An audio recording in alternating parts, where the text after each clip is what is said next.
Hello, everyone. Happy weekend. It's story time. Once upon a time, in the heart of Amakbo, an Igbo village surrounded by lush forest and rolling hills, lived a young man named Chima. Chima was the only son of his parents, who were well-respected farmers in the village. From a young age, Chima has been known for his intelligence and strong will, but these qualities were often overshadowed by his stubbornness. His father, Nana, an elderly man in the community, would often tell him, "My son, the wisdom of the elders is a lantern that guides us in darkness." But Chima was not one to heed advice easily, especially when it came from elders. He believed that the world had changed and that the old ways no longer held the same power. One day, during the village annual New Yam Festival, a mysterious stranger arrived in Amapo. He was tall, with a commanding presence and eyes that seemed to hold secrets of the world beyond the village. He introduced himself as Okoro, a trader from a distant land, and quickly gained the attention of the villagers with tales of wealth and adventure. Okoro claimed to have found a hidden treasure deep within the forbidden Nkwo forest, a place feared by the villagers and its environs due to its dark history and the spirits have been dwelling there. Chima, enthralled by Okoro's stories, decided that he would venture into the forest to find this treasure. He saw it as an opportunity to prove himself, to show that he was more than just the son of Nana the elder. When he told his father of his plan, Nana's face grew dark with concern.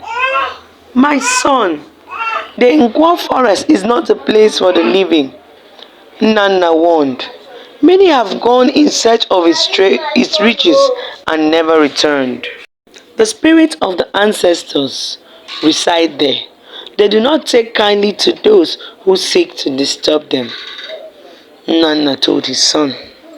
But Chima, blinded by ambition and the lure of wealth, dismissed his father's warning. "Father," he said, "the world is full of opportunities for those who dare to take them. I cannot live in the fear of old tales and superstition." Despite his father's pleas and the warning of other elders, Chima set out for the Nkwo forest early the next morning, with Okoro as his guide. The journey was arduous, with dense foliage and the eerie silence of the forest pressing in on them. As they ventured deeper, the air grew thick with a sense of foreboding, but Chima pressed on, determined to find the treasure. After hours of walking, they arrived at a clearing where an ancient shrine stood. The shrine was covered in moss and vines, and the air around it seemed to hum with an otherworldly energy. Okoro, who had been quiet for most of the journey, suddenly became animated. "The treasure lies within," he said, pointing to the shrine, but he warned, "Once you take it, the spirit will awaken." Chima, undeterred by the warning, approached the shrine and began to dig. To his amazement, he unearthed a chest filled with gold, jewels, and ancient artifacts. His heart raced with excitement as he imagined the wealth and power this treasure would bring him.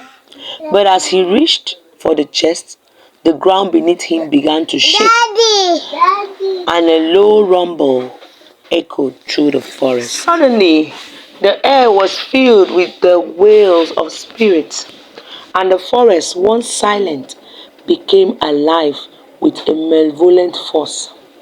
The trees seemed to close in on them, and the shrine's once dormant energy burst forth, enveloping Chima and Okoro in a blinding light.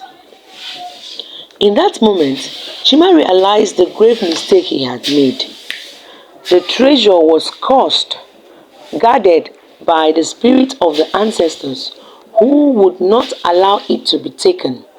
He turned to Okoro, but the man was gone, vanished into thin air as if he has never existed. Panic set in as Chima tried to flee, but the forest seemed to conspire against him, leading him deeper into its dark heart. For days, Chima wandered the forest, lost and tormented by the spirits. He was haunted by visions of his father, his voice echoing in his mind. Had you listened, my son, you would have known that some treasures are not worth the price. Weak and exhausted, Chima finally collapsed at the base of a giant tree, with life slowly draining from him. As he lay there, he understood the wisdom of his father's words, the importance of heeding the advice of the elders, who he had seen the world and knew its dangers. Few weeks later, Chima's body appeared in the village square, where the villagers buy and sell. When the villagers found Chima's lifeless body, it was clear that he had paid the ultimate price of his arrogance and disobedience.